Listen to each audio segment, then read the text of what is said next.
All right, guys, let's kick off today's training. Open house strategy that converts. I wanted to host this training because I know a lot of people are hosting open houses, and we want to be more effective when we're out there, right? We dedicate so much time to an open house. Think about it. If you're out there on a Saturday from 1 to 3 or 1 to 4, that's at least 3 or 4 hours of your time, plus the setup, plus the breakdown, all those different things, right? So if you're going to be spending 3, 4, 5 hours of your time out there, we want to be as effective as possible. We want to make sure that we have a strategy in place so that we can ultimately go out there and turn this into business, right? And so it's important that we have the right strategy in place so you're not wasting your time, right? Because if not, that time could have been used somewhere else, which would have gotten you more bang for your buck. So I got some slides, guys, that will kick off kind of the conversation. I highly recommend you approach this training today looking for what am I missing from my current strategy, right? There may be some things you're already doing, which is great, but there definitely probably going to be some room for improvement. And so what things do I need to add to my strategy today that will take my open houses to the next level? So let's kick it off, guys. So why host open houses, right? For those of you that are hosting open houses, you probably know why. If you haven't hosted open houses, or if you haven't treated it like a valuable lead generation pillar, this is why I think you should. Number one, guys, it's going to help you build a pipeline and capture buyers, right? A lot of buyers. Primarily, you're getting buyers at open houses. And so it's a great way to go out there and meet people who are coming to you in a sense, right? They got in their car, they went out there to come to you. You get to create face-to-face opportunities. Some of us have call reluctance, right? Like we don't like prospecting on the phone, but we feel we're great in person. Like, hey, if you put me in front of somebody, I can have a great conversation. Well, this is a way to go get in front of people and use your personality and stuff to help create that relationship. But I do want to say that with a little asterisk, right? Even if you go out there and you feel you're better face-to-face, you still need to call your leads, right? That may be how you got the lead to come in, but remember, the fortune is in the follow-up. You're still going to have to call these leads if you want to convert them, right? Buyers are generally more motivated, right? If I'm a buyer and I got my family in the car and went out there and found this home online and went to the house, that's because either I'm ready to buy or I'm in the beginning stages of looking to buy, right? Maybe there's some people that are just looky-loos, like, hey, we're just driving, we saw it, we're bored, right? You're going to get some of those here and there. But generally speaking, people who have taken the time to go out in their car and drive to an open house and go to the open house, they are in some sort of consideration phase. Would you guys agree? Right? So don't we want to meet people who are lower in the sales funnel, who are closer to transacting? Well, open houses is a great way to meet people who are closer to making a decision of transacting, right? Some of the other things too, it's a great way to meet potential sellers, right? A lot of times we're thinking buyers, but remember, neighbors come over, other sellers maybe who are in the neighborhood kind of wanting to see what this home is selling for because they might consider selling down the line, or they may want to see like, what the renovations were like. Hey, if I'm going to put my house on the market, let me see what my competition is doing. So you do meet some neighbors who can turn into sellers as well, right? The other thing too is that some people who are coming there to buy, they might have a house that they need to sell, right? So by you meeting buyers, it opens the door to other listings if they have to do a sell to buy, which is often the case, right? That happens a lot, right? Like if I have a condo and now I'm going to go look at single families, I may need to sell this condo to get into this single family, right? So sometimes you can get 2 transactions out of it. Another thing about hosting open houses, it's a great way to showcase your marketing to the seller of this particular home. So if this is your listing, the seller wants to know that you're out there marketing the property. So by you putting on this extravagant open house and being able to document that and show it to your seller is now going to say, hey, you're following through with what I signed up for, right? I signed up for you to market my home. I want to see what you're actually doing. Sometimes sellers will even stop by the open house. Anybody had that before? Right? It's not always a good thing, but they want to check the work, right? If they're paying you 2%, 3% commission, whatever that might be on $1 million, $2 million property, they want to know that you're out there showcasing the property, right? So it checks off that box. Last but not least, guys, is you get paid more on open house leads because they are self-generated. Anything that you go out and self-generate within our company or within any company, you're going to get paid a higher commission split because you went out there and got that lead on your own. You're not paying for a marketing service or, you know, a split with the team or a fee to Zillow or anything like that, right? So open houses are a great way to self-generate business and have it as a staple in your whole lead generation plan, right? Anything else? Did I miss anything else? Why host open houses?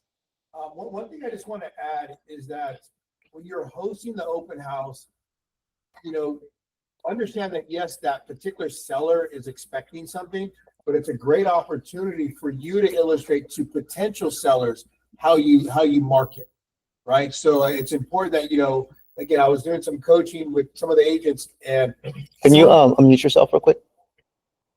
So some agents, you know, if you guys went to other open houses, some agents are not engaging or they're not presenting that property, right? But if you are hosting an open house, you want to make sure that that house is well put together. It smells good. It's clean. It's full of light. And you want to be able to interact with the people that are coming in, because you never know. You may be interacting with a neighbor that's looking to sell. So you may be getting interviewed right then and there. So I think it's important to understand that, to always be ready to perform and have that performance ready when you're hosting that open house, because you may have some opportunity. And we'll go into more of that in a second, but that's definitely a great point that you bring up, is you're showing people how you do things, right? Anybody who walks in, if it's a buyer, you're showing them your professionalism. If it's a potential seller, you're also showcasing your professionalism, right? And people want to work with professionals, right? So definitely. I think the other thing too that I forgot to put on here is it helps build your sales skills, right? Because think about it. If you're going to go do a listing appointment or a buyer consultation, you have to be comfortable with interacting with people face to face, right? And being able to guide them and consult them and lead them and do a sales presentation. So the more reps that you get to put in of talking to people face to face and having those conversations that may be uncomfortable or asking those questions, that makes you a better salesperson in general, right? So your skills get built up by you doing more face to face type of sales, like open houses. Okay, move forward.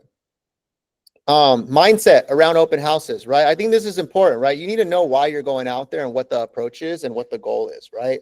How am I looking at the open house opportunity? I don't think some people stop to actually process that or think about that in their head. They're just like, oh, sign me up for an open house. All right, I'll be there Saturday 1 to 4. Great. But I want them to take a step back and understand the strategy behind it and the mindset that I need to have on how I look at open houses, right? Because I think that's important. If you know why you're doing it, if you know why it's important, and if you know the strategy behind it, the big picture, then you're going to do it more effectively, right? So I always like to throw in the mindset. So the first thing I put, first and foremost, you are there to capture leads. That's the bottom line. If you're going to work an open house, it's not to just go waste time. It's not to just get out of the house. It's not to just talk to people. Your job is to capture leads, right? Capture leads of people that you can convert into clients down the line, right? You are not necessarily there to sell that home, right? Some people think, well, it's my listing. We got to do open house. I'm selling this house. Yes and no, right? You are there to go out there and capture leads. That's really the objective. Most sellers think open houses are to sell their home. It's not really what it's for, right? A lot of times the homes sell themselves. They're on all the websites. Thousands of people are seeing them. If someone's interested, they're going to come straight forward. It's very, very rare that someone discovered a home because of an open house, right? Like they didn't know about it before. Oh, all of a sudden this open house appeared and now I'm buying this house. Yeah, like a sign brought them there. Yeah, that's usually not the case, right? So you got to just understand that, right? You are not there to necessarily sell that house. Yeah, you're going to showcase the home, but you are there to capture leads, right? First and foremost. The other thing to keep in mind, guys, is the buyer who walks in will most likely not buy that house. I think that's one of the most important takeaways, right? These buyers coming in, they're probably not going to buy this house, right?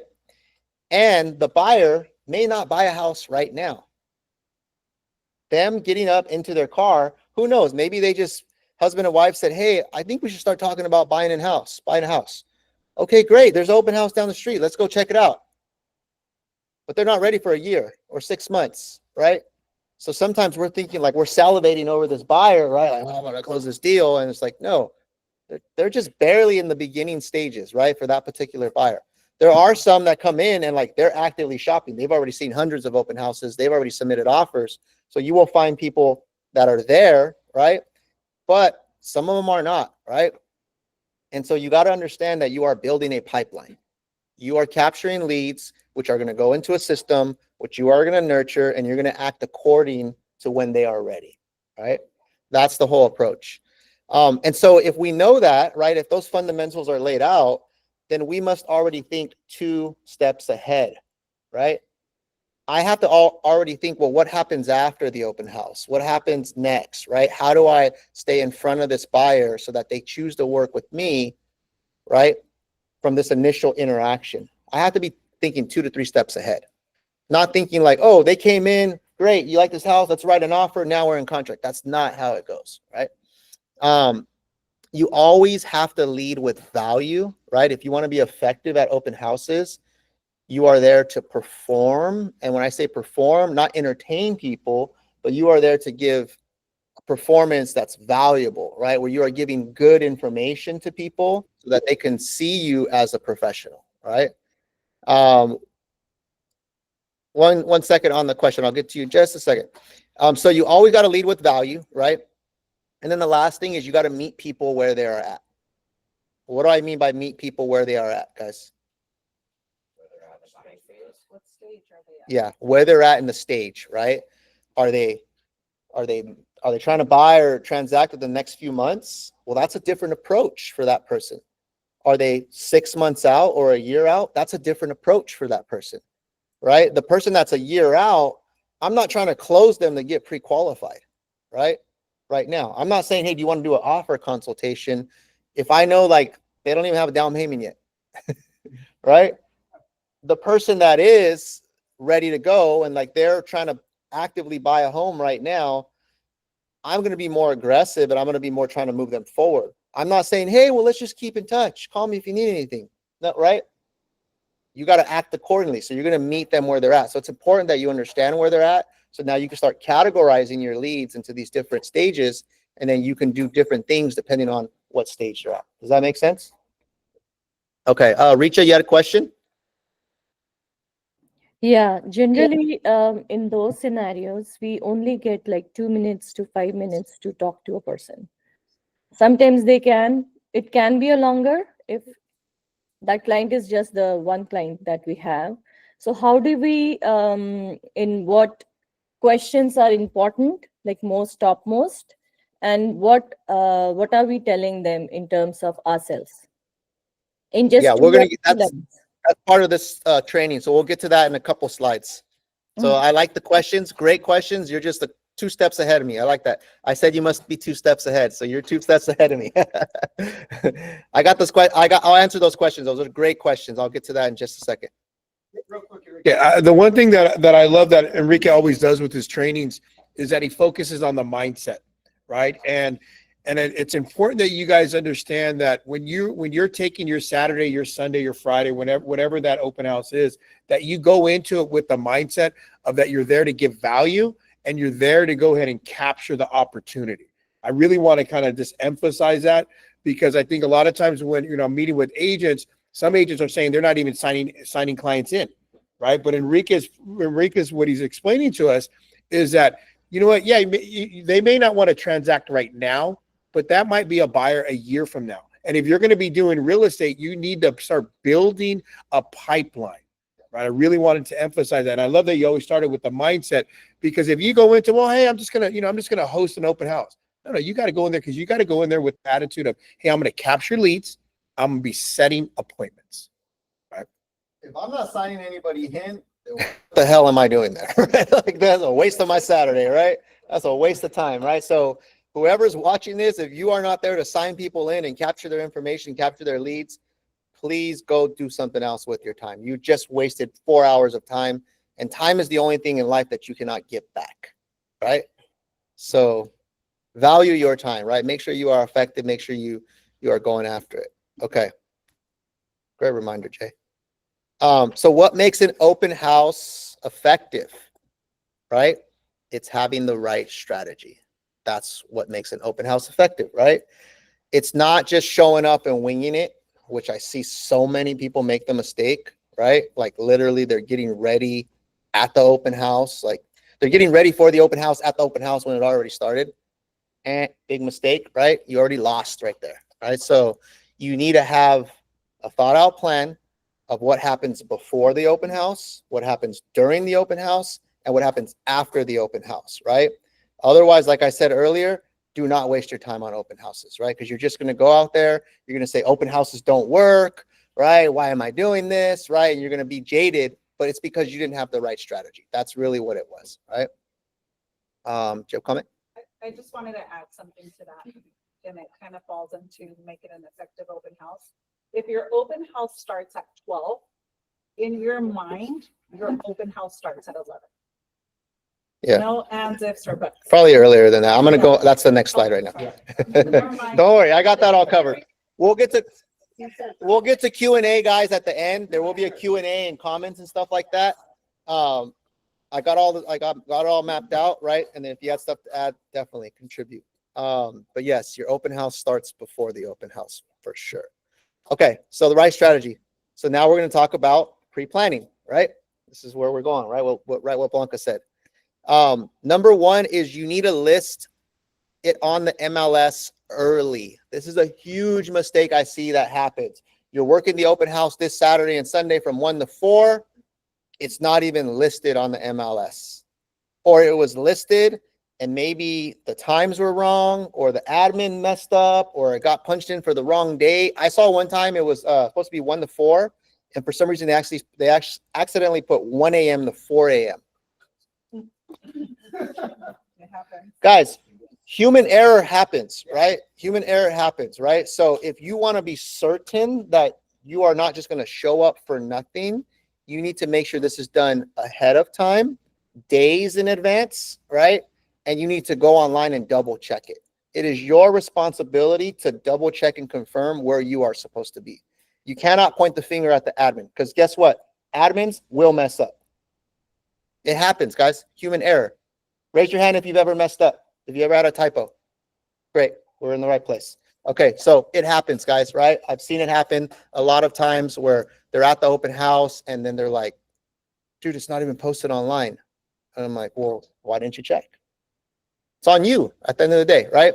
Make sure it shows up on the MLS days in advance, right? Like if I'm doing an open house on Saturday, no later than Thursday should that thing be posted up, because that gives people who are looking online a good chance to kind of plan out their weekend. Oh, this one's going to be on Saturday, right? They're looking on Thursday, they're looking on Friday, and they're mapping out kind of what properties they're going to go check out on Saturday and Sunday, right? Make sure it's also syncing to the major websites, Zillow, Redfin, Trulia, Realtor.com, Homes.com, those ones there. Sometimes those things could break, right? For some reason or another, something wasn't clicked, checked, or whatever, and it didn't go to Zillow, right? That happens, guys. Sometimes there's just system errors. So you got to double check that stuff. Promote it on social media. Remember, your job is to drive as many people to that open house as possible. Why? Because it's a numbers game. It's a lead capture game. If I have more people coming to the open house, the chances of me capturing leads, I have a higher chance of capturing leads. It's just a no-brainer, right? But if you're not even promoting it on social media in advance, you're losing an opportunity. What I see, guys, is I see people promoting it on social media during the open house. If you're doing it at that time, it's already too late, right? You got to at least be doing it the day before or 3-4 hours in advance. Like, hey, guys, it's 10 a.m. Good morning. Come catch me at this open house from 1 to 4 today. Because now it gives people a chance to go do something. But even then, that's kind of late, guys. You should be doing that Friday, Thursday. Hey, I'll be here Saturday and Sunday. Come visit me. Come check out my new listing, right? Not the day of. I don't know why. Like, it just, to me, you're like, hey, guys, come on. And I'm like, well, I'm at breakfast. I'm not coming to your open house right now, right? Like, I don't know. Okay, email blast to your database, right? You guys all have leads. you guys have all these buyers that you're working with. You guys got Zillow leads. You guys got all these people in your CRM. Email, blast that to your database, right? Create just a quick little email. Hey guys, we have 3 listings this weekend or whatever. Or I have 2 listings, or I'm going to be at this listing. It's a great property from 1 to 4. If you'd like to come by and say hello and check out my new listing, come out and send that to all your leads. Some of your leads are not interested in that property, but because you sent it to them, now you're on their radar. They may want to meet you. They may want to meet you, right? Or they may respond like, hey, Mark, I see it's a 3-bedroom. Do you have any 4 bedrooms coming up? Because you sent that email. So boom, right? Exactly. You're inviting them, right? Maybe you guys are going to have, coffee, donuts. Maybe you're going to have some sort of, food or whatever. Some people want to come out there and get free food. And then now you're talking. And then next thing you know, like you're taking them to see a different house, right? So you got to send that to the people that you have in front of you. If you have a listing video, leverage that, right? Because it shows off marketing, right? If you went out there and did a tour of the property already that has you in it, that showcases your personality and the property, which you should all be in your videos, right? Send that out too, right? Attach it to the email, attach it to the text that goes out. You're giving more, right? You're showcasing yourself more by doing that. Door knocking. You're already going to be out there for 4 hours, 3 hours. Go door knock the neighbors, right? Have a flyer already ready. It doesn't have to be a crazy flyer either. Sometimes we think we got to do this like crazy flyer. It could just be a simple little flyer, right? We have the templates already in Canva. There's plenty of templates online that you can use if you don't want to use one of ours, but go door knock 25 neighbors, right? Show up an hour early. Go door knock the 10 people across the street, the 5 to the right and the 5 to the left, and personally invite them. Tell them you're going to have snacks. Why? Because now these people come in. Now it's more people that you can talk to, and you're creating opportunity for yourself, right? I can't tell you how much, guys, people don't door knock their open houses. Like think about this. A lot of agents who have listings, like that are more listing focused, they're out there focusing on getting more listings. They're not out there grinding and door knocking, boots on the ground. So a lot of times you'll have a listing that went on the market that's a gorgeous listing and nobody invited the neighbors. That's probably like 90% of the time, because they're just not doing it, right? So you're out there doing it, you're going to pick up an opportunity from doing that. Signs. If you're going to do open houses and you do not have signs, don't do open houses. You need your own signs, right?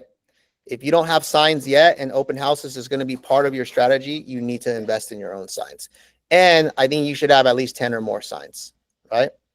Let me ask you guys this. What's the purpose of putting a sign out?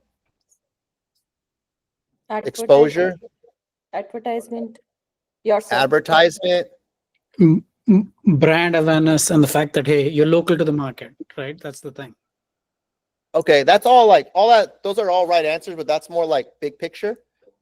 But what? Yeah, but at a simple basis, I put a sign that has an arrow. What's the purpose of putting that out there? Go here, come here, direction. Direction, to tell people this is where the event is at. That's really what it is at the end of the day, right? Yes, you get brand exposure. Yes, your name, all that stuff, right?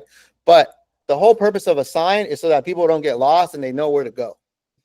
So don't you think having more signs would get more people to know where it's at and to go out there?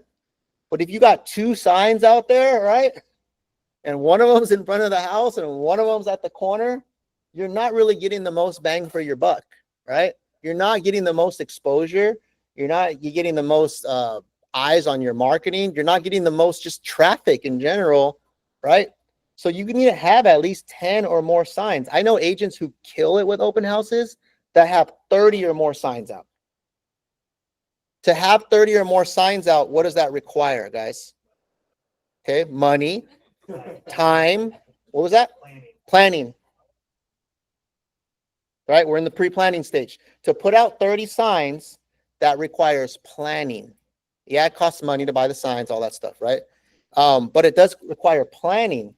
That means if I'm going to go work an open house, I want to make sure my 4 hours that I'm there, I get the most out of those 4 hours. So that means if I'm going to plan ahead of time, I'm going to maybe go the morning of, right? Several hours in advance, and I'm gonna go put 30 signs out, right? Some cities have limitations on how many you can put out. Yeah, that's true. But ask for forgiveness, not for permission, right? Yeah. Is what I recommend. It's the cost of doing business. They take your signs, but you made $30,000 because you got a seller and a buyer or whatever, and you lost $500 worth of signs. Was it worth it? I don't know. Yeah. So remember, guys, how bad do you want it? That's the question I want to ask you, right? How bad do you want it? And there's costs of doing business, right? And if it makes more money than you spent, well, that's called profit, right? Which you want to be profitable. And if it made way more money than you spent, 20 times the amount that you spent, that's a good return on investment, right? So think of this like a business owner, right? So how much do signs cost? I don't know, 50, 60 bucks each. So if I buy 10, I'm going to spend 600, 700 bucks. Some of you guys spend more on that on a night out shopping or eating or Starbucks, right? Look at your bank statements. Trust me, you do, right? On stuff that's not making you money, right?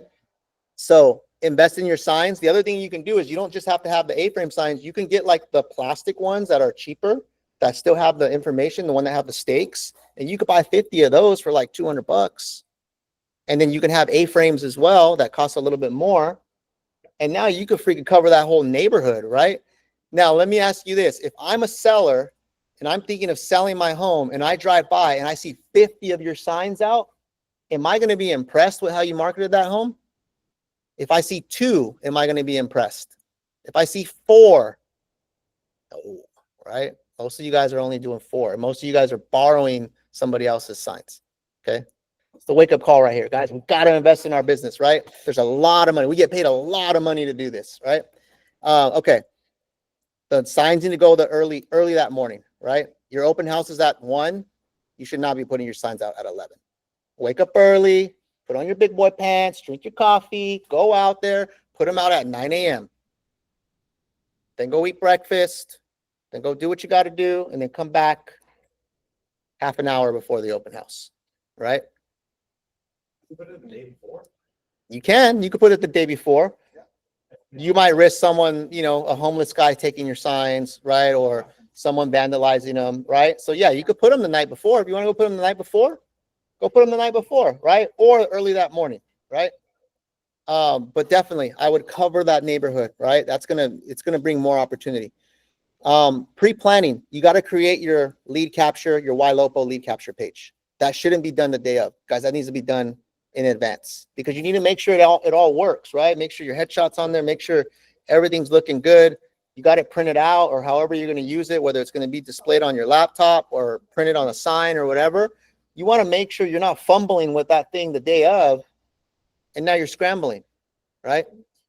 So you got to do that before. The other thing, guys, right here is study the neighborhood and the property like a true professional. Why is it important that we study the neighborhood, guys, and study the property? People are going to ask, right? Like John just said. When I have a wealth of knowledge on this property, I've looked at the inspection reports, I've walked the property, I see the pros, the cons, the good, the bad, and I also put studying the comps and the market trends, right? I know the house down the street is for sale and it just went pending. I know the other one that just went active. I know that agent. I know they have 0 offers, and I know someone died in the property. Right? And I know the house over there that's for sale has foundation issues and $30,000 of termite damage.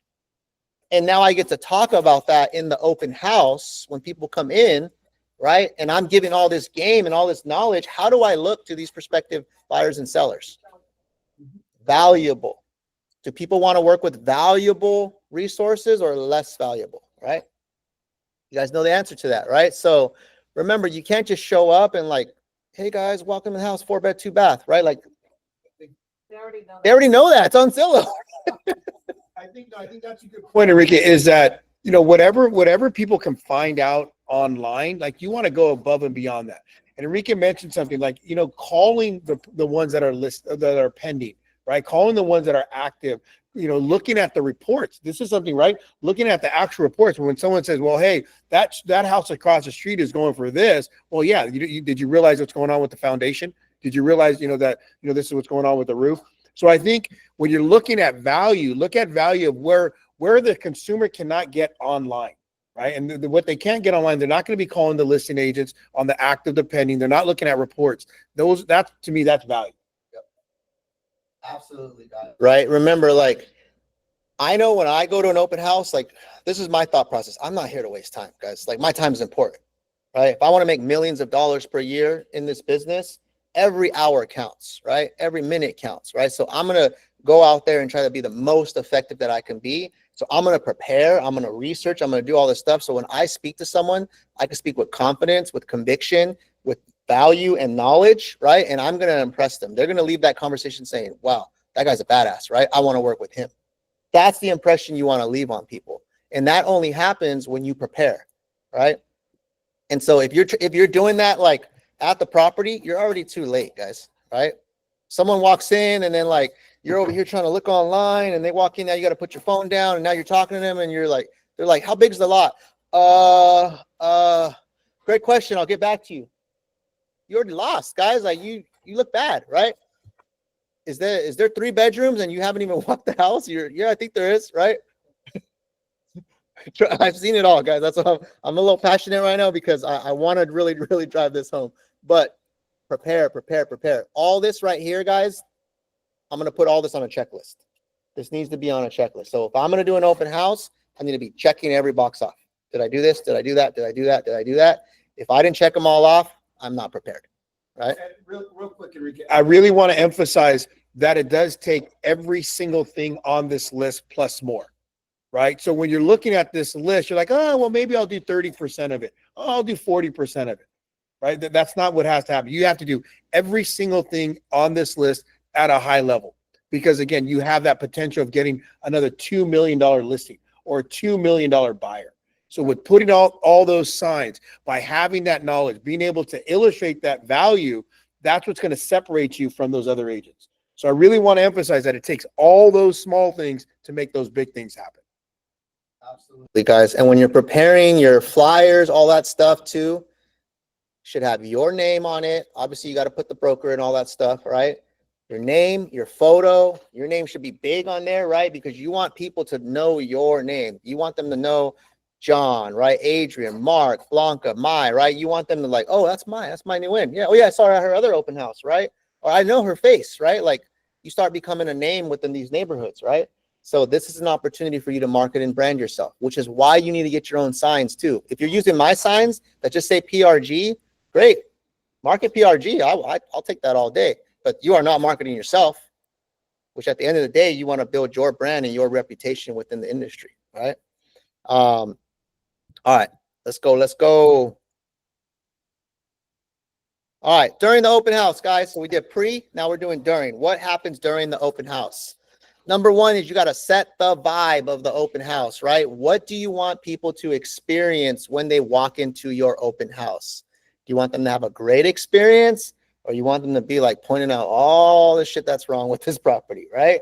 So certain things are in your control, certain things are not, right? The condition of the property, is it in your control? Somewhat, right? Somewhat, right? You can show up early. Hey, this thing looks a little dirty. Let me tidy up a little bit, right? Or maybe it was staged, but because people have been coming, the pillows are all thrown, all that stuff. You can go in there, right? You can light the candles. You can have some cookies out there. My girl makes cookies if you want to order some, right?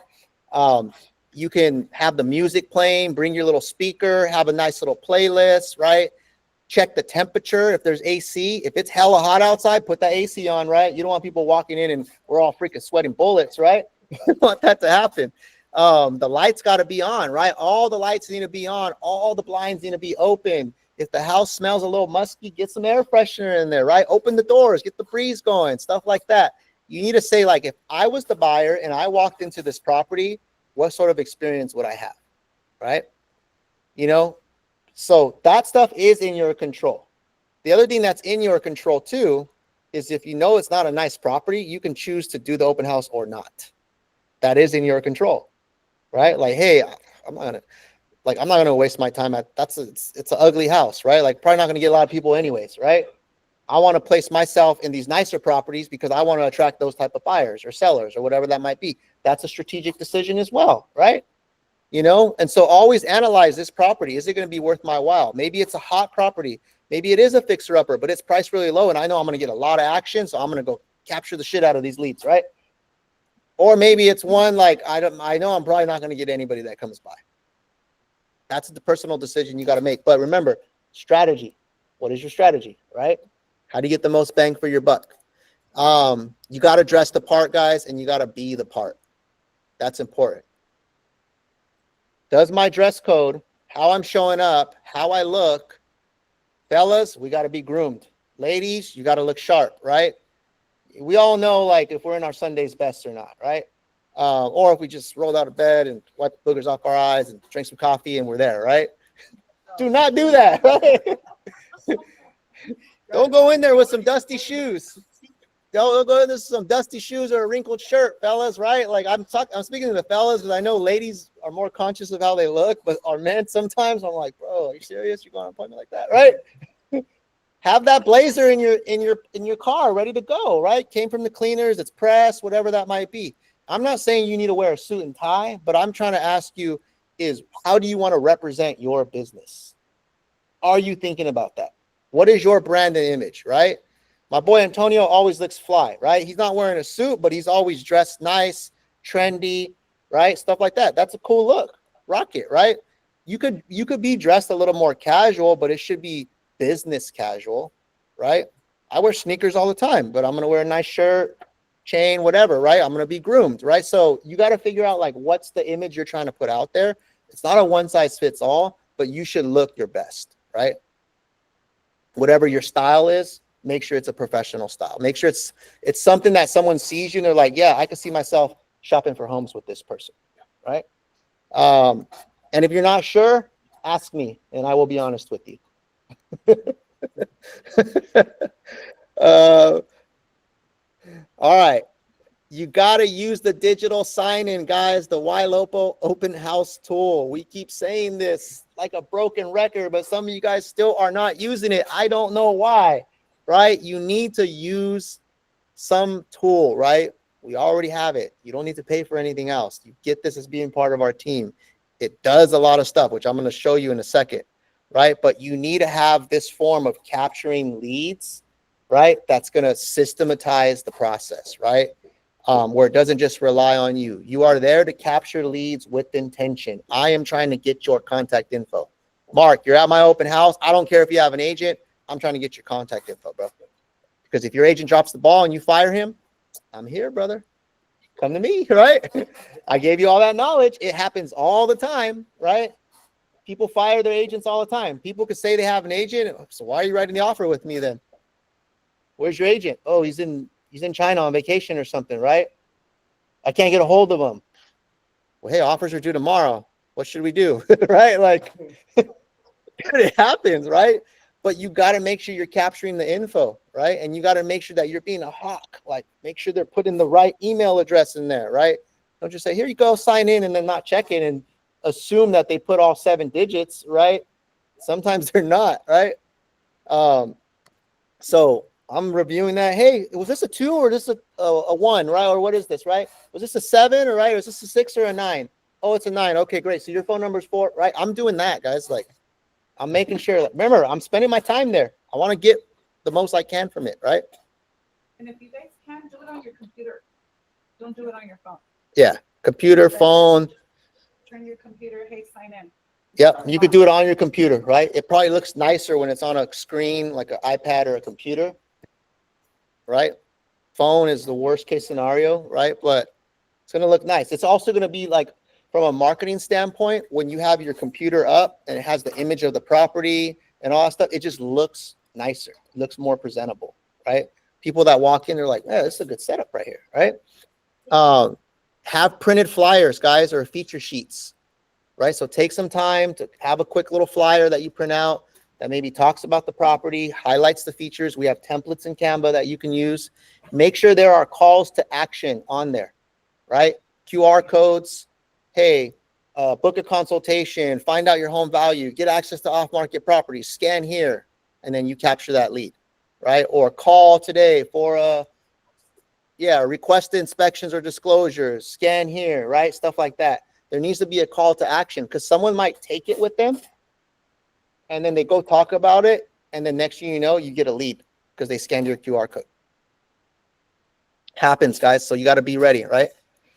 You got to use proven scripts and icebreaker talk tracks, right? We're going to go into those in a second, but you need to have your dialogue practiced. That's the main thing. Don't just go in there and wing it. Hey, how's it going? Right? Like there's a certain talk track that we're going to go through, questions that you need to ask, which Richa had asked, right? We're going to go through that in a second, but those need to be practiced, right? They need to be internalized, right? You need to be able to say them with confidence. You need to know how to handle objections because you are going to get objections, right? When you come in, hey, can you sign in? Oh, I don't want to give you my info. That's an objection. How are you handling that? If you haven't practiced it and you're like, oh, it's all right, just don't sign in. Lost opportunity, right? Or, hey, I have an agent. I don't want to sign in. How are you handling that, right? Or, hey, like this price seems a little high, right? Like, I think we're going to pass, right? Or this is not the house for us. How are you handling that? All right, hey, we're just here looking. Okay, you literally got in your car and showed up and you've been here for an hour and you're just looking, right? That's an object. Like, how do you handle that conversation? You know, so you need to know how to handle those. And then you need to be able to share valuable information that establishes credibility, right? And that comes with the pre-planning. When you've reviewed everything, you've studied the market, you know what's happening in that neighborhood, you know what else is for sale, you know the reports and all that, you're able to now insert this information into the conversation, which establishes you as the professional, right? During the open house. Anything else, guys, during the open house that I didn't cover right here?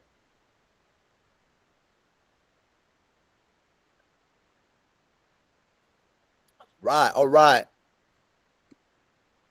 Can I ask one thing? Yeah, go for it. I mean, a lot of folks, right, put up snacks, right, drinks, etc., etc. How valuable do you think that is? I think it's cool. I think it's a conversation starter, right? I don't think you need to like go all out. Maybe this is like the first weekend, right? You go all out. But I think having some snacks or refreshments, like if it's a hot day and you got cold refreshments, people always want a cold water, right? Yep. If you got kids there and you got little goodies for the kids, right? That shows a gesture that just shows who you are and how you do things. So yeah, I think having something there, guys, it's just going to add to the value, and you can use your discretion, you know, depending on the price point or depending on how much traffic you think is going to be there. If it's a hot listing and, you know, you're having your first open house, you might want to go a little more all out, right? People notice we've had guests come to our open house and they're like, we've gone somewhere else and there's nothing. Thank you for the water. Yeah. Or thank you for the chips, or, you know, yeah. Yeah, water, chips, candies, mints, little, you know, cookies, whatever, right? We got like, yeah, those are all good. I think it's effective, guys. And again, remember, you're also trying to impress any potential sellers. Yeah. Right. So it's not just for the buyers that come by, you're impressing those sellers. And like Enrique said, it keeps people sticky, keeps people around, right? If they're having a glass of wine, if they're having a soda that drink, that's an opportunity for you to go and have that conversation. Yeah. Right. So I think it's important to showcase something like Enrique saying, though, you know, if it's the first weekend, it's a hot open house, then yeah, why not go all out? Why, if you can get another potential $2 million listing by you having wine, cheese, and other stuff there, why not? Right. And remember, it's your business, guys. There's no rules. Absolutely. From a strategic standpoint, right? Maybe buying stuff that's packaged, right? So that in case no one takes it, you're not just tossing it in the garbage. Like sometimes people are spending money on these big old cheese platters for like an open house and 4 people show up and now that thing goes in the garbage, right? Or stuff that's perishable, you know, like, so I would rather buy stuff that's packaged that will last, you know, and I can use it for Saturday and Sunday. You know, so just think about that stuff, right? Okay, so you go there, guys, you do the open house, right? Now this is the post open house strategy. Richa, you had a question. No, I have a suggestion. So I saw in the last KW, when I was doing the open house, that the agent used to put their name and everything on the water bottle itself. Yeah. Yeah, you could do that. Yeah. I mean, it's up to you, right? It's all branding and marketing. If you want to take the time to do that, and you maybe have some stickers already that you can just slap the sticker on. That's quick, right? Like you can make those, get them printed, have those, like maybe you buy those in advance and you have 1,000 of them that you're going to use for your next, 30 open houses, right? Or you could put them on other things too, right? Other things that you hand out. So yeah, I think there's value in having someone like that pre-templated contact info. Maybe it has a QR code or your contact information and it goes on there, right? It's more marketing, more branding. A little touch, right? That adds, that elevates it. Okay, guys. So a couple more slides. Post open house follow-up, guys. This is important right here. This is where I think people drop the ball sometimes too. They go out there, they spend the whole Saturday, and then they are not calling those leads till Tuesday, right? Now people are back at work, right? Back with the kids, back with the baseball games, the soccer, all this stuff. And now they are no longer thinking about the open house, right? And now you are trying to call them and you're wondering why they don't answer. Well, because they're at work, right? Like that's why they're not answering.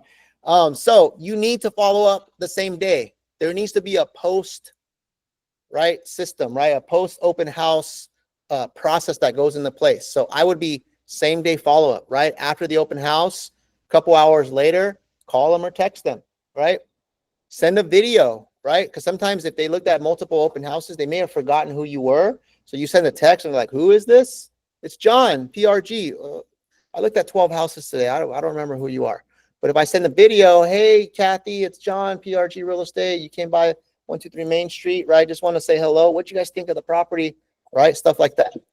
Hey, I was thinking about you guys. I know you're looking for a 4-bedroom. This one's a 3-bedroom. I have something coming up down the street, right? Now it's personal, right? And so sending video, text, right, for stronger conversion. Think about it. Like, how bad do you want to convert these leads? Then you're going to do what you got to do, right? Yeah. Is it easier to just send a quick text? Yeah, it's easy.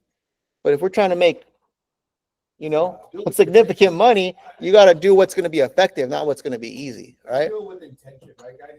If you're going to do something, do it with intention. Absolutely. Offer to book a private showing or a consultation, right? So when you're following up, hey, did you guys like this property? If so, I'd love to sit down with you and go over the reports and disclosures and talk about what an offer would look like.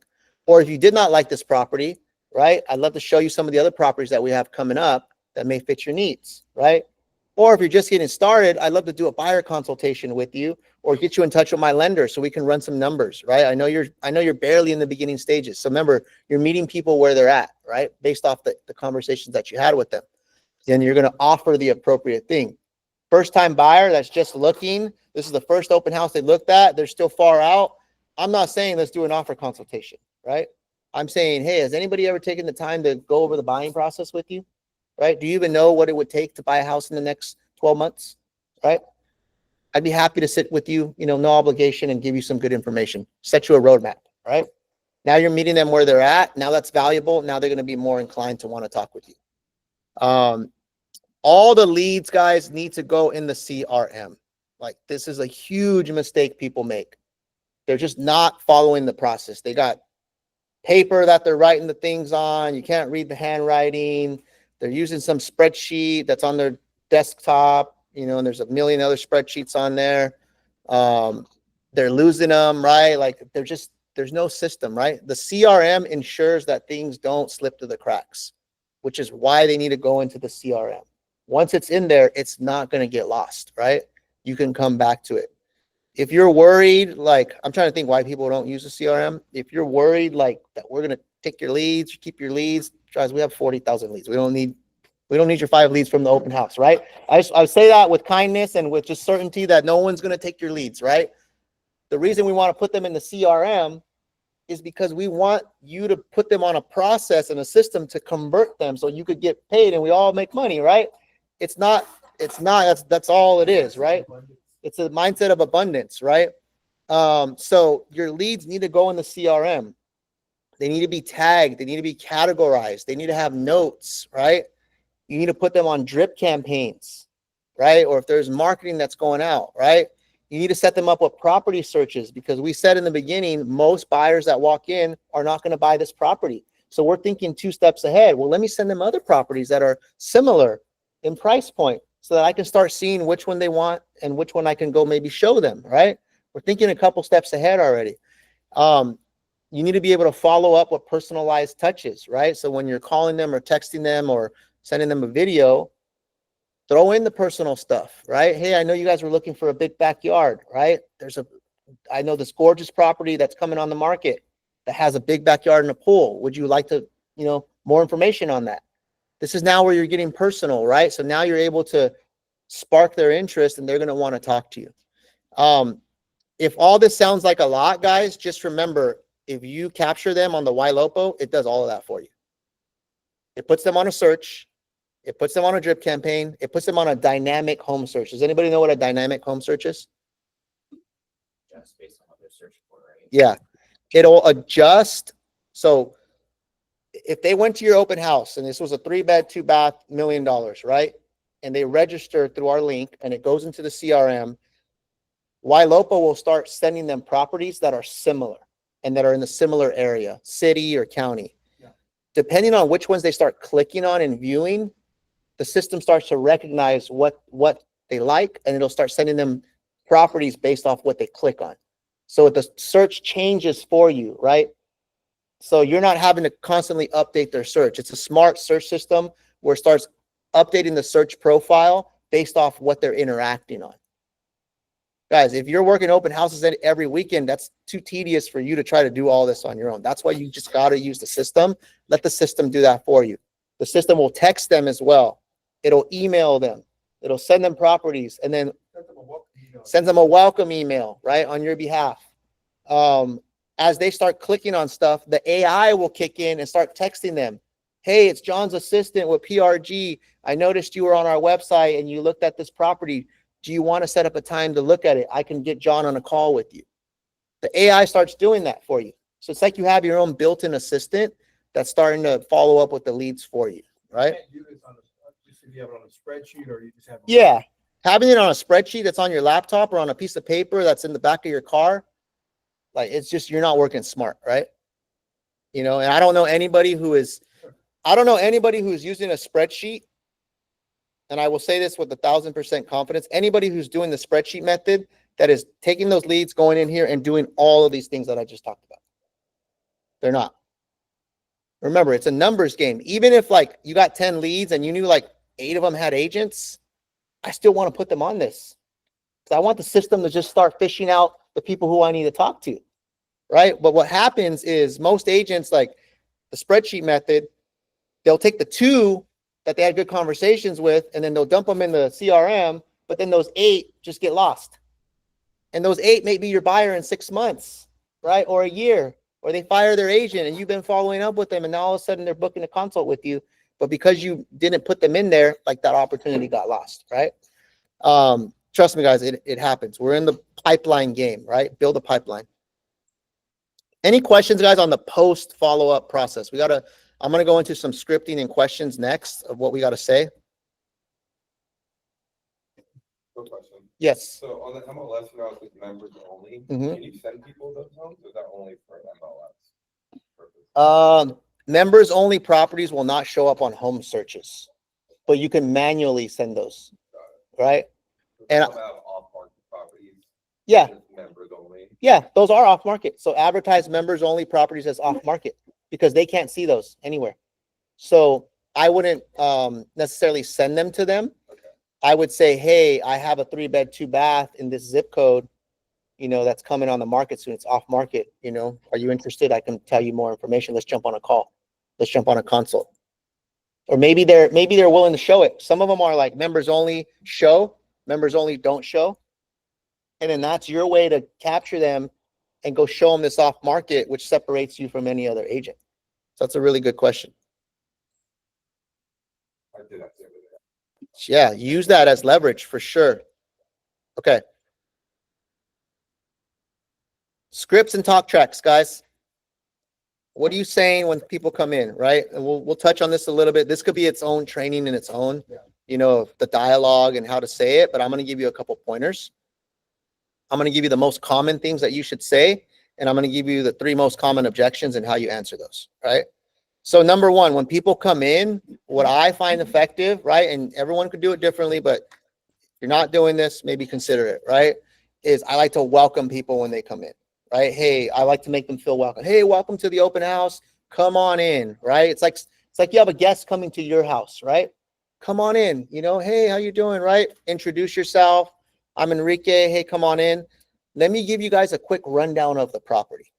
I like to give people just a quick 10-second rundown of the property, right? I'm going to tell them beds, baths, list price, and maybe if offers are due or anything like that, right? So, hey, come on in. Welcome to welcome to my open house. Hey, I'm Enrique. Great to meet you. Meet the kids, meet the grandma, right? Shake the little kid's hand, right? Stuff like that. Make them feel welcome. Hey, you guys want a water or something? Here you go, right? Treat them like they're guests in your house, like they're coming over for a family dinner or something, right? Let me give you a quick rundown. Hey guys, just a quick rundown on the property before you guys go take a look. You know, it's a 3-bedroom, 2-bath. You know, we're listed at $1 million. Everything's been renovated, right? All the appliances are included. You know, there's solar that's paid off, right? And we have offers due, you know, next week on Wednesday, right? So just a little bit of information. Feel free to take a look and I'll come check on you guys in a little bit. Right? That's my style, what I would do, because it kind of establishes my presence. It establishes like, hey, I'm the expert. It establishes like, hey, I'm guiding you. But it also doesn't like, you're not on top of them, right? Where you're like following them in every freaking room, right? Right? It lets them breathe a little bit, right? You're not just standing in the corner right after every single room, right? Lets them breathe a little bit. Yeah, you want to buy? Want to buy right now? I'm also getting them to sign in, right? And I'm saying it really casually. And I think this is important. The way you ask people to sign in is important. If you make it a big deal, it's a big deal, right? If you make it casual, it's not a big deal. Hey guys, just for security, the seller's just asking everybody to register and sign in, right? Got a quick little app. Don't worry, we won't spam you, right? I make a joke out of it, right? Who would like to sign in? And I just, all right, go ahead right here. I just point to it. Click right here. Yeah, right. Guys, it's just confidence, right? Like, hey guys, I've done this 1,000 times. Like, sign in, right? Like, we're not a big deal. Like, you're coming to a stranger's house, right? And if someone says, "Oh, I don't want to get my information," hey, totally understand. Hey, it's just for security purposes, right? You know, seller spent a lot of money. They got a lot of people coming in. You know, just want to make sure everything's above board. Feel free to put your information there. Real quick, just a mindset, 2 seconds. If you guys want to sign listings, right? Everybody in here wants to sign listings. You're telling me it's difficult for you to get a buyer to sign into your open house, right? It becomes mindset, guys. Everybody in here wants to be a listing agent, but we're having, you know, if you're having difficulty signing buyers, let's get How you gonna get them to sign a listing agreement? You can't even get them to just register, right? It's for free, right? Okay. So I always say, hey, for security purposes, the seller asked everybody to, you know, just check in and sign in. Hey, don't worry, we won't spam you, right? And just go right here, right? And I just, here you go. Yeah, right here, you, right? That's it. Like, that's all it is, right? That's the script, and that's the way you do it, right? You don't argue with anybody. You don't make it a big deal. You make it lighthearted. You joke around. You laugh about it. 9 times out of 10, that works. You'll always get that one jerk. It's part of it, right? I'm not signing in, right? Right? They're going to start asking you. I'm on the do not call list. Okay, great. Just, you know, go ahead and put whatever info you feel comfortable with. I'm not going to argue with you. All right. By the way, you want a water? Want a cookie? All right. Like that's, dude, like just kill them with confidence and kindness, guys. That's really what it is. Yeah. Don't create conflict, right? As they're walking through, right? Or once they maybe kind of come back, they go in the bedrooms, they circle back, you're in the living room or whatever. Hey guys, what brings you in today? Right? Are you guys, you know, actively looking, just browsing, right? I'm just kind of creating the small talk, but I'm trying to get a sense of where they're at, right? And usually if you just kind of throw that out there, that opens up the conversation, and then you can kind of take the conversation where you want it to go, right? But that's a simple way to just like, hey, are you looking to buy now? Are you looking to buy later, right? Hey, what brings you guys in today? Are you guys just browsing? Or are you actively looking? And then as they start to talk and give you information, you want to ask, you know, casually ask the time, what's you guys' timeline? You guys, you know, looking to buy before the summer? Or you guys kind of down the line, right? Any idea on, you know, location? Is this, you guys know the area, right? Stuff like that. I even asked, like asking them if they know this area is important, because sometimes they don't know the area. We got a lot of these buyers who are online in tech and they're like trying to figure out areas. And so if they don't know the area, that's your chance to now tell them about the area and display your value, right? So asking them, hey, are you guys familiar with the area? I bet you if you asked everybody that, half of them are going to say no, right? Oh, no, we're not. Oh, hey, let me tell you about the area, right? What's really cool about this neighborhood is this, right? What's down the street is this. Hey, they're actually building a new Costco down the street. Hey, the schools, I see you have little ones. The schools are actually rated a 8 and a 9, right? What grade is little Johnny in, right? Little Johnny. What grade is little Johnny in, right? Like, oh, he's in 6th. Oh, big boy, right? He's gonna go to 7th grade pretty soon, right? You play any sports, right? Like, dude, you're right. Hey, well, they got a good program, right? You play baseball. They have a good baseball program actually at the middle school down the street, right? Castellero, and it's rated an 8. It's actually a really, really good school. My nephew goes there. Right? You see what I'm doing? Like, what am I doing, guys, right there? Building rapport. Building a rapport. Let me add really quick. What do you think is he's also the what I look at is the technique that he's using. I call that like soft questions, really soft, right? Just not hey, do you want to buy? Do you want to make an offer? It's really, really soft questions where he's just building rapport. Yeah. Right. And I think that's important to understand is that, and then you'll get to that later, right? On here, he doesn't even have anything on there. I think the last thing on his slide, he has, are you working with an agent? Right. So I want us to understand, don't make it a big deal. This is my takeaway from Enrique's training right now. Don't make it a big deal. Ask those soft questions and just building rapport. It's that having a conversation with your cousin, right? Having a conversation with your brother. That's exactly what this feels like right here. Yep. Remember, because I pre-planned, right, the first phase, and I did all my research and all my homework, and I know the neighborhood, and I even punched it into ChatGPT and said, hey, what are the 10 things that prospective buyers will want to know about this neighborhood for my listing on 123 Main Street? And it gave me a whole breakdown, and I printed that out and put it on a sheet, and now I have it as a reference. Now I'm able to have this conversation confidently because I did my homework, right? Because remember, a lot of times when we have a listing, like, I don't know that neighborhood, right? Like, the neighborhood you know best is the one you live in, right? But like some of these other neighborhoods, like I know them a little bit, but I'm not there every day. I don't know the exact school. So I got to research that, right? And see what the ratings are and take my notes and stuff because I want to have all this ammunition when I'm talking to someone. So at the end of that conversation, they're like, dang, that guy's good, right? That's my question to you. Are people leaving the conversation saying, damn, that guy's good, or damn, that girl's good? She's like, she knows her stuff. Or are they just kind of neutral? Or are they just saying, oh, that person's friendly? I don't want friendly, guys. I want like, that was impressive. Like you could tell that's a good agent. You could tell they know their shit, right? That's what we want.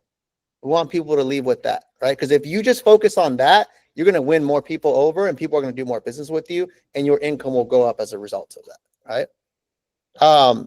Are you currently working with an agent? I'm going to throw that in casually, right? There's different ways to ask that too. Hey, have you guys been shopping around for a long time? You guys seen a lot of homes, stuff like that. You guys working with anybody? Like, I'm going to throw that in just kind of casually. And then I'm going to kind of see like where I can go, right? Remember, these are all just bullet points of conversation starters, right? But the preparation and the planning is really what's going to allow that conversation to open up. All right. We're coming to an end, guys. I got 3 objections for you because I already know. What do you say when they say this, right? Okay. There's 3 objections that we're going to end with. People are always going to say this, right? Correct me if I'm wrong. We're just looking. That's probably the most common objection, right? Oh, we're just looking. Yeah, drove over here. You've been here for half an hour already. Yeah, you're just looking. What it means when they say they're just looking is the buyer's curious, they're unsure, or they're trying to avoid pressure. That's called an auto response, right? Auto response. How do you handle that objection? You're going to want to use a soft discovery question to keep the conversation going.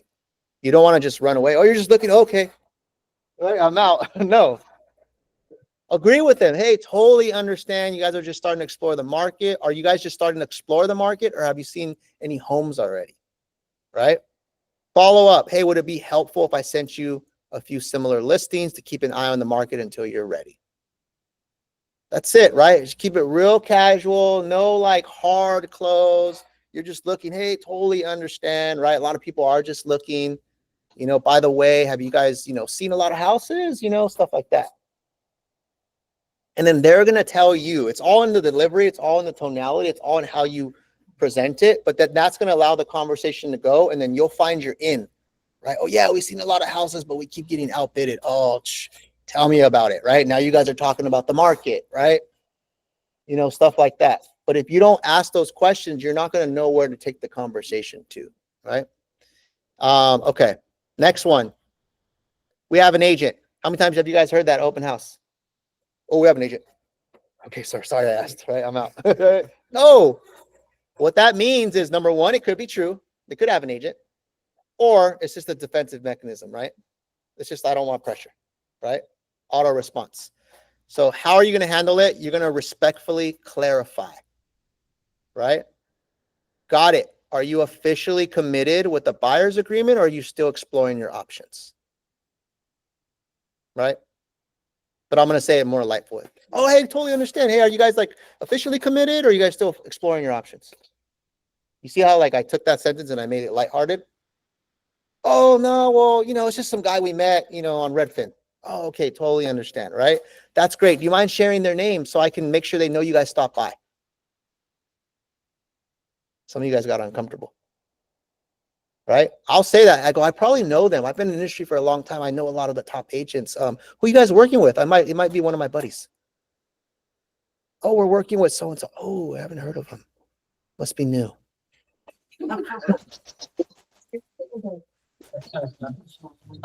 If they hesitate, they they likely don't have an agent, right? If they don't know their agent's name, I call their fucking bluff, right? If they don't know their agent's name, right? They're BSing you, right? Remember, this is the game we're playing, guys. We're in the conversation. We're in the sales game. If you don't know your agent's name, how do you have an agent? Right? And then I'm going to throw out there, well, hey, if you guys ever want a second opinion or you want to get access to some off markets, I'm happy to help, you know, and I'm here, right? Tanya, you have a question? Just more of a comment. So I've been shadowing Thomas at open houses, and one thing I learned from him is he does also ask, like, oh, like, do you guys have an agent? They typically say yes, and then he'll say, like, oh, do you know what kind of agreement you have? And then they stutter and they don't know how to answer that. And they'll ask, like, oh, what do you mean? What do you mean agreement? What do you mean? So he'll be like, oh, there's different types of agreements, and he'll kind of like educate them. So that kind of just goes back to like bringing value and sounding knowledgeable. And then from there, they're much more open to like hearing anything he has to say in regards to like the market, or like even like, you know, maybe looking at homes in the future, stuff like that. So it brings their guard down, and then it lets us know like they're not in an active agreement with anybody. Yeah, definitely. Just to add to that, because I talked to Thomas about this yesterday. And what he actually does as well, right, Tanya, is he actually brings out the 3 agreements. Right? He'll kind of like, oh, you know, which one of these did you sign? Yeah, that's right? good. And one, if they did sign one, well, maybe that other agent did not show them that there was 3 more, not to get too much into it. Yeah. But just that's another way of handling that. Yeah, I mean, at the end of the day, what you're doing is you're calling their bluff respectfully, right, and lighthearted, right? And then you're gonna know, okay, is there an in or not? If they're like, no, we're working with, you know, with Antonio, right? And yeah, we have a 3-month agreement. Then if they know Antonio's first and last name and they know it's a 3-month agreement and they just signed it last week, then they're like, all right, cool. I gotta maybe back off a little bit. But if they're like, oh, I don't really know his name, you know, you're gonna buy $1 million house, you don't know the guy's name that's helping you, right? Like, even when you say back up, we still capture the information. oh no, I already captured their information because they already signed in, You guys understand what back off means. right? And but then I'm gonna say, hey, if you ever want a second opinion, or if you ever want to get access to some off markets or anything like that, I'm happy to help. You know, here's my card, right? Or if things don't work out with that agent, give me a call. You're planting seeds, right? You're there, right? If they don't know, right? If they don't know their agent's name, or like Tanya said, you start asking them, well, what type of agreement? They're not sure. Educate them. Well, there's typically, you know, it could be a single property agreement. Sometimes it's for a longer period of time, right? Do you know which type of agreement you have? I don't want to step on any toes, but I'd love to give you some value, you know, in your home shopping, right? Your home buying experience. Richa, question? How do you offer the value in just 2 lines? There's no way to offer value in just 2 lines. No? Value is built up over time, right? You offer value by doing everything that I said to do in this whole thing, and it stacks on top of each other, right? Which gives value. It gives what's called perceived value, right? There's nothing I can say to you in 1 line or 2 lines that is going to make you all of a sudden want to work with me. They got to see the whole picture, right? I offer value by putting all of these things together. How I walk, how I talk, how I dress, how I show up, the experience that they have here, the knowledge that I give them, the questions that I ask, the rapport building, my personality. That's all value, right? Because when we come to the end, they're going to establish a perception of me, right? Because, I gave them all these different things, the whole package deal, right?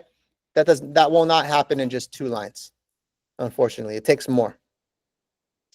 Okay, we got the last one, guys. Oh, we are waiting right now. Or hey, we're just looking. We're not really going to do anything until the market changes, right? Well, number one, if someone was just waiting, why would they be at the damn open house, right? So call their bluff. But what it means is they're price sensitive or they're influenced by market headlines, right? Because they wouldn't be there at the open house, right? So it's your job to kind of unravel that a little bit, how to handle it, give them some local insight, not the national generalities. What you see on the headlines is the whole nation. We're in our own little bubble here, right? So, hey, that's totally fair. The Silicon Valley market is pretty complex. Some areas are softening. Other areas are still pretty competitive. Would it be helpful if I send you a quick update on some of the pricing trends in this neighborhood? So offer some sort of value, right? Offer, hey, would this be helpful if I educated you on this or sent you some stats on this neighborhood? And you're going to educate and reframe. Hey, timing the market, perfectly is pretty tough. Sometimes waiting can cost you more if rates go up or if prices bounce back. Would it help if we ran some numbers based off your ideal payment? So what I'm doing is I'm like agreeing, like, hey, I totally get it, but would it be helpful if we did this to help you figure out this situation? Right? Because when you're throwing that out there, they're going to be like, okay, that's valuable. It's not asking me to agree to anything. The buyer's not like agreeing to sign up with you or anything. It's just saying, is it helpful if I give you some info that will help you figure this thing out? Right? And so when you do that, once again, like Richo was asking, value, you're giving value, right? That's all part of the value equation. And so at the end of this, they're going to be like, man, this person was just really valuable, like all around package, right? Everything that they brought to the table. Okay, yeah, I want to meet with you. I want to talk to your lender. I want to do a consult. Or yeah, I want to see some more properties, right? So here's an action plan, guys. Schedule your next 2 open houses, right? Or your next open house. Make sure you're prepping in advance. So just a little recap. You're not prepping the day of. Remember, it takes more than that if you want to be effective, right? For those of you guys that say open houses don't work or maybe have not had success with open houses, let me rephrase that.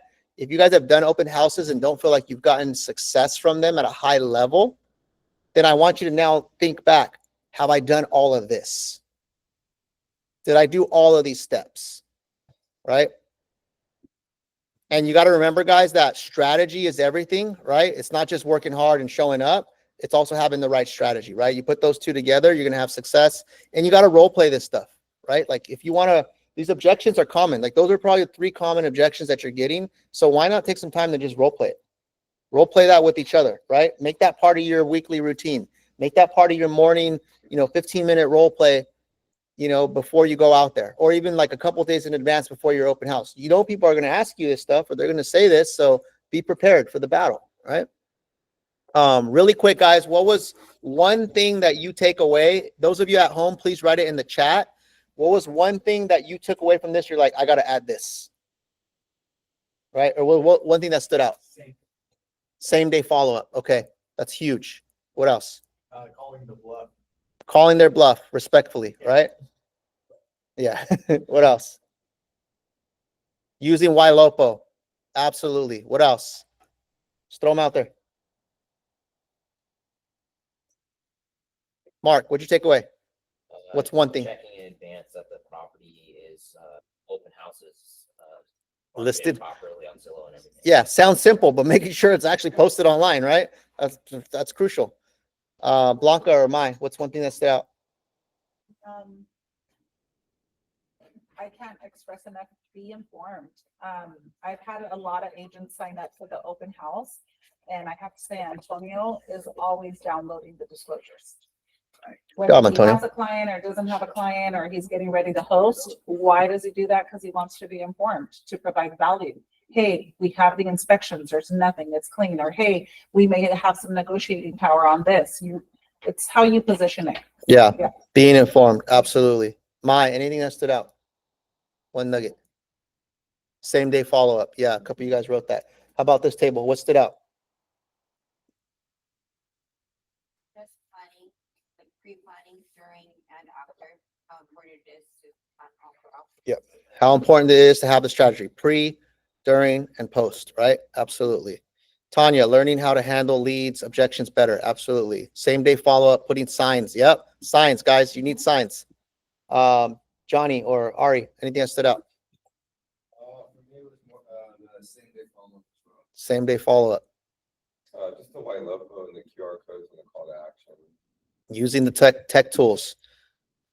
Absolutely, guys. Guys, I know we went a little bit over. I wanted to finish this, but you guys are all out there working open houses. We got listings coming up right now. There's a lot of open house opportunity. It's open house season right now. So let's go out there and put this stuff into action, right? And guys, remember, how you do one thing is how you do everything, right? If you want to take your business to the next level, if you want to have a high level of income, you need to take this stuff serious. You need to treat this like your personal business, because it is. And you can't just go out there and wing it. That's what I want to end with, right? Enrique, I know we're going over, but I want us to also get the mindset of, you don't just have to do open houses on Saturdays and Sundays. You can do open houses other days. And if you look at new builds, they're open every single day. So why can't your open house?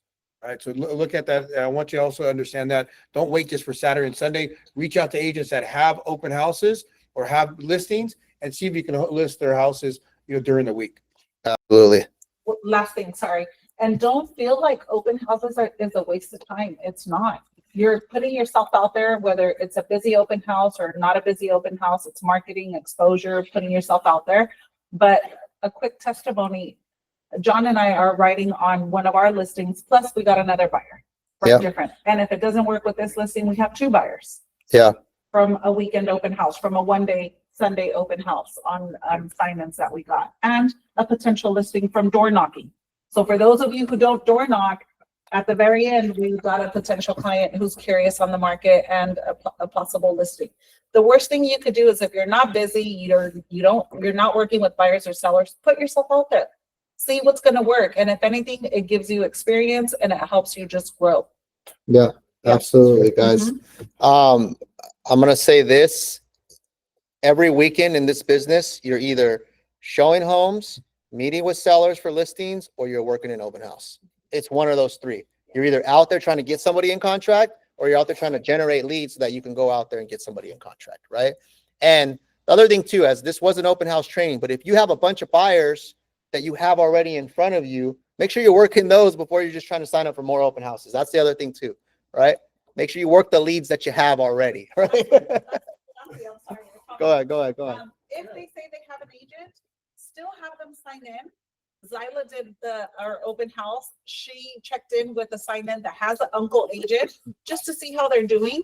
And she messages me and she goes, Blanca, it sounds like they're frustrated. I said, Zyla, offer it. Just say, hey, are you guys open for a second opinion? I'd love to show you how I work with my clients. And if it makes sense for you, then you cancel with your uncle and you work with me. I think she's getting them to come on board. That's one from yesterday. Okay. There we go. And real quick, guys, again, There's more real quicks. More real quicks. That one that Zyla called is one, because I know you guys get messages from me in the evenings. That's one that I messaged Zyla. She called it, and she messaged me too. Yeah. Hey, they had an uncle, but they're considering I you. told her, send them this, say this. And she goes, Blanca, they're open. I said, good. There we go, guys. It works, guys. Doing the work. Let's go. Let's clap it up, guys. That's all we got. Thank you. Thank you.